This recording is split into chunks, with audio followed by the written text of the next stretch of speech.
नमस्कार दोस्तों, एक बार फिर से आप सभी का स्वागत है हमारे YouTube चैनल स्टडी एडवांस रफ्ता रफ्ता पर। आज हम बात करने वाले हैं क्लास 11th की NCERT geography India physical environment यानी भारत के भौतिक पर्यावरण वाली बुक की, जिसका कि हम बात करेंगे आज मैप पर। चैप्टर 4 क्लाइमेट यानी जलवायु वाले चैप्टर का और चैप्टर 4 नेचुरल वेजिटेशन यानी प्राकृतिक वनस्पति, इन दोनों चैप्टर्स के जो आपका मैप वर्क है आज हम उसकी बात करने वाले हैं इस वीडियो में। ये हमारा चैनल है स्टडी एडवांस रफ्ता रफ्ता, स्टडी एडवांस रफ्ता रफ्ता। यदि आप हमारे चैनल पर नए हैं तो प्लीज हमारे चैनल को लाइक कीजिए, सब्सक्राइब कीजिए और शेयर कीजिए। प्रेस और सब्सक्राइब बटन को प्रेस कीजिए और बेल आइकन को प्रेस कीजिए ताकि आपको हमारे नोटिफिकेशन है वो मिलते रहें। तो हमारा जो चैप्टर 4 है क्लाइमेट यानी भारत की जलवायु, उसमें पहला जो हमारा मैप वर्क दे रखा है सिलेबस में वो है भारत में सबसे अधिक वर्षा वाला क्षेत्र कहाँ पे है, यानी area with the highest rainfall in India. तो भारत में सबसे ज्यादा जो बारिश होती है वो होती है भाई मौसिन राम में, जो कि है मेघालय के अंतर्गत है, मेघालय राज्य में है। चेरापूंजी से 15 किलोमीटर की दूरी पर यह स्थित है मौसिन राम, जहाँ पर की सबसे ज्यादा बारिश होती है। अगर हम मैप में इसकी बात करें तो ये जो हमारा पार्ट है ये यहाँ पर है हमारा मौसिन राम, जहाँ पर सबसे ज्यादा बारिश होती है मौसिन राम चेरापूंजी में। भारत में और भी देखो, अगर हम बात करें इंडिया के मैप की तो इंडिया का जो ये वाला पार्ट है जिसको कि हम कहते हैं पश्चिमी घाट, यहाँ पर भी काफी हाई रेनफॉल देखने को मिलती है। पश्चिमी घाट पर भी काफी हाई रेनफॉल देखने को हमें यहाँ पर मिलती है। तो लगभग 250 से 400 सेंटीमीटर के आसपास यहाँ पर भी बारिश हमें देखने को मिलती है।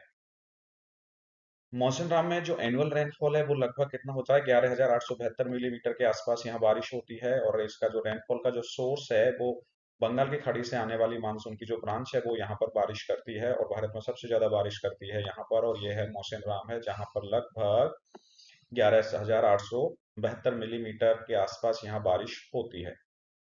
सेकंड पॉइंट है कि area with the lowest rainfall, यानी भारत में सबसे कम वर्षा वाला क्षेत्र कौन सा है, तो भारत में सबसे कम वर्षा वाला क्षेत्र है वो है हमारा थार का रेगिस्तान है, पश्चिमी राजस्थान है। पश्चिमी राजस्थान में है जैसलमेर, जो कि डिस्ट्रिक्ट हेडक्वार्टर पे, यहाँ पर सबसे कम बारिश देखने को मिलती है। अगर हम मैप में बात करें तो ये वाला जो क्षेत्र है यहाँ सबसे कम रेनफॉल देखने को मिलता है, सबसे कम बारिश यहाँ पर होती है राजस्थान में, जैसलमेर में। ये क्योंकि ये पूरा का पूरा जो एरिया आपको डॉटेड पार्ट देख रखा है ये थार का मरुस्थल है, और थार के मरुस्थल में ही है जैसलमेर, जहाँ सबसे कम रेनफॉल या एनुअल रेनफॉल है वो 8.3 सेंटीमीटर के आसपास हमें देखने को मिलती है। क्लाइमेट वाले चैप्टर में तीसरा जो हमारा पॉइंट है वो है area with the highest temperature in India, यानी भारत में सबसे ज्यादा तापमान वाला क्षेत्र कौन सा है, तो भारत में सबसे ज्यादा तापमान वाला क्षेत्र है वो जैसलमेर है। और ये है हमारा जैसलमेर राजस्थान के अंतर्गत, जो कि थार के मरुस्थल में आता है, पश्चिमी राजस्थान में। यहाँ सबसे ज्यादा तापमान हमें देखने को मिलता है। यहाँ पर जो तापमान है लगभग 51-50 के आसपास गर्मी के मौसम में यहाँ देखने को मिलता है। दूसरा है चूरू। चूरू में भी तापमान हाई रहता है, काफी ज्यादा, और 2024 में यहाँ पर 50.8 डिग्री सेल्सियस तापमान देखा गया था। लेकिन अगर आपसे मैप में पूछा जाएगा 11th में, अगर मैप वर्क में पूछा जाता है कि भारत में उच्चतम तापमान वाला क्षेत्र है, तो आप वहां पर जैसलमेर को ही मार्क करेंगे। चौथा जो पॉइंट है वो है area with the lowest temperature in the India, यानी भारत में सबसे कम तापमान वाला क्षेत्र। तो भारत में सबसे कम तापमान वाला क्षेत्र है वो लद्दाख में द्रास है। लद्दाख अब यूनियन टेरिटरी बन गया है, यानी कि केंद्र शासित प्रदेश है। इसमें एक क्षेत्र है जहां जिसको हम द्रास कहते हैं। द्रास में सबसे कम तापमान यहाँ देखने को मिलता है।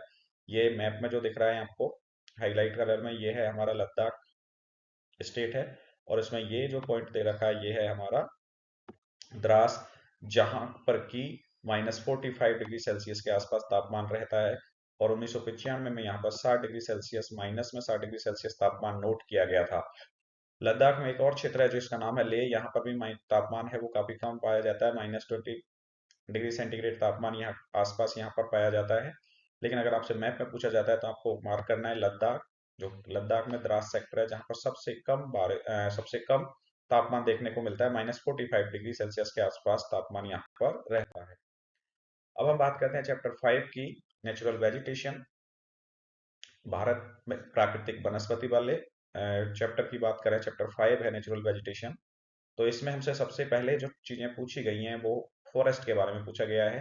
पहला पॉइंट है ट्रॉपिकल एवरग्रीन फॉरेस्ट, सेकंड है tropical deciduous forest, tropical thorn forest, montane and littoral या स्वेप फॉरेस्ट, जिसको कि मैंग्रोव वनस्पति के नाम से या मैंग्रोव वेजिटेशन के नाम से भी जाना जाता है।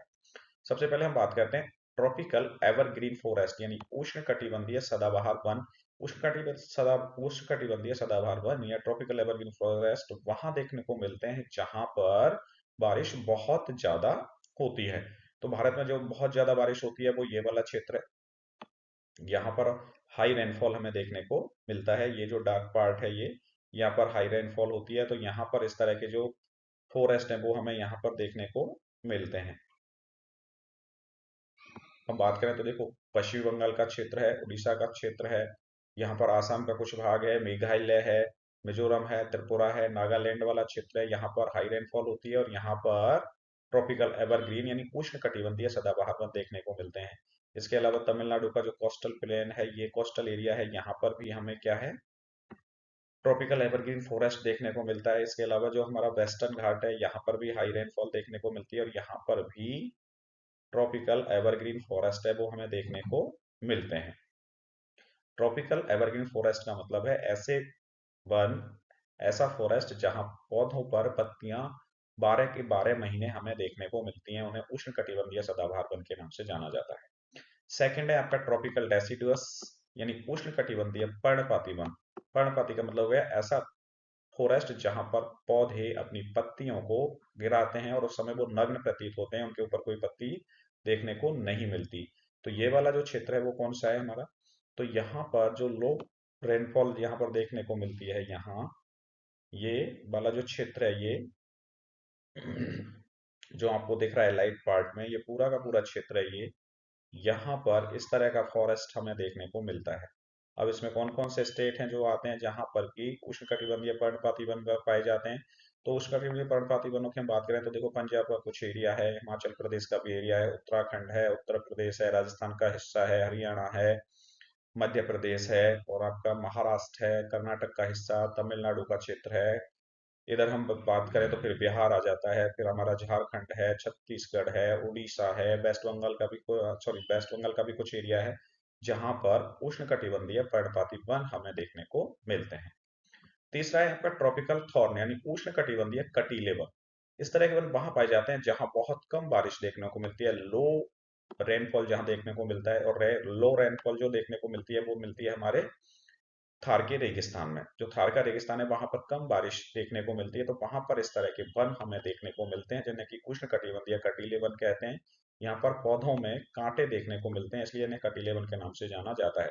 तो ये वाला जो क्षेत्र है आपका ये, जिसमें कि आपका राजस्थान वाला आता है, पश्चिमी राजस्थान पूरा है राजस्थान, और ये आपका गया कच्छ का रण वाला क्षेत्र है ये सौराष्ट्र का तट है। यहाँ पर इस तरह के फॉरेस्ट हमें देखने को मिलते हैं।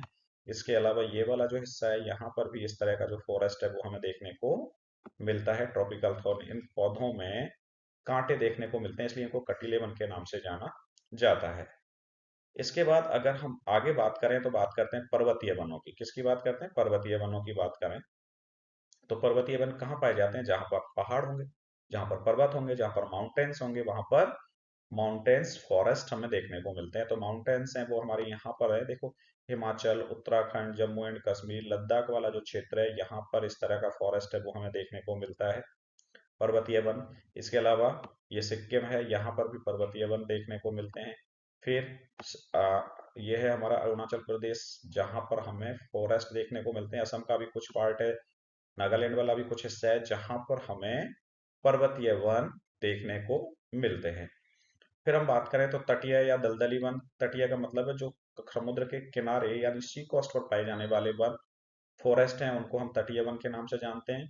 जिसको दलदली वन भी कहते हैं क्योंकि इसको मैग्रोव वनस्पति के नाम से भी जाना जाता है, मैग्रोव फॉरेस्ट के नाम से भी जाना जाता है। तो मैग्रोव फॉरेस्ट या तटीय या दलदली वन है वो कहाँ कहाँ पर पाए जाते हैं, देखो ये है चिल्का झील है, उड़ीसा के अंतर्गत वो वाला क्षेत्र है, वहां पर ये देखने को, सॉरी ये तो सुंदरबन डेल्टा का जो क्षेत्र है वहां पर इस तरह के वन हमें देखने को मिलते हैं। सुंदरबन डेल्टा का एरिया है ये आपकी चिल्का झील है उड़ीसा के अंतर्गत, ये आपकी कोलारू झील है आंध्र प्रदेश में, जहां पर इस तरह का जो फॉरेस्ट है वो देखने को मिलता है।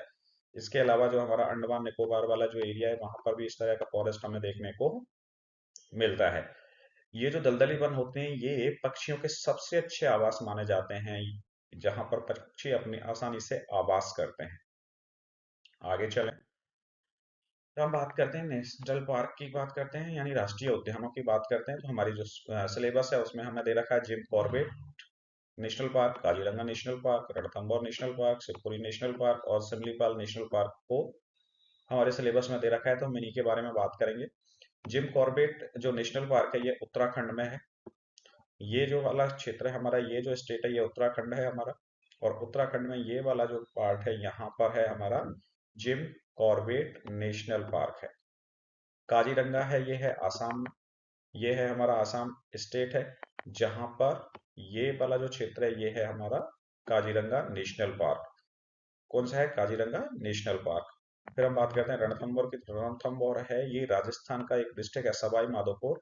वहां पर रणथंभौर नेशनल पार्क है। ये हमारा राजस्थान है। राजस्थान का ये जो वाला हिस्सा है यहाँ पर नेशनल पार्क है, Ranthambore national park Sawai Madhopur district के अंतर्गत है ये। फिर हम बात करें शिवपुरी। शिवपुरी है हमारे मध्य प्रदेश में, तो ये हमारा स्टेट है मध्य प्रदेश। और मध्य प्रदेश के अंतर्गत यहाँ पर है हमारा शिवपुरी नेशनल पार्क। फिर हम बात करें सिमली पार्क, जो नेशनल पार्क है ये उड़ीसा के अंतर्गत है। ये जो हमारा स्टेट है ये है हमारा उड़ीसा। और यहाँ पर ये जो पार्ट है ये है हमारा सिमली पार्क नेशनल पार्क है, जो यहाँ पर देखने को मिलता है। तो ये 5 नेशनल पार्क है जिनके बारे में हमने बात की है। नेक्स्ट हम बात करते हैं बर्ड सेंचुरी की, यानी पक्षी अभ्यारण्य। पक्षी अभ्यारण्य ऐसे क्षेत्रों को घोषित किया गया है जहां पर पक्षियों का आवास देखने को मिलता है, वो प्रजनन के लिए यहाँ पर रहते हैं। जनरली ये जो क्षेत्र होते हैं जहाँ पर बर्ड सेंचुरी पाई जाती हैं, ये दलदली क्षेत्र होते हैं। मैग्रोव वनस्पति यहाँ पर देखने को मिलती है। तो पहला है केवलादेव घना और दूसरा है रंगनाथीटो।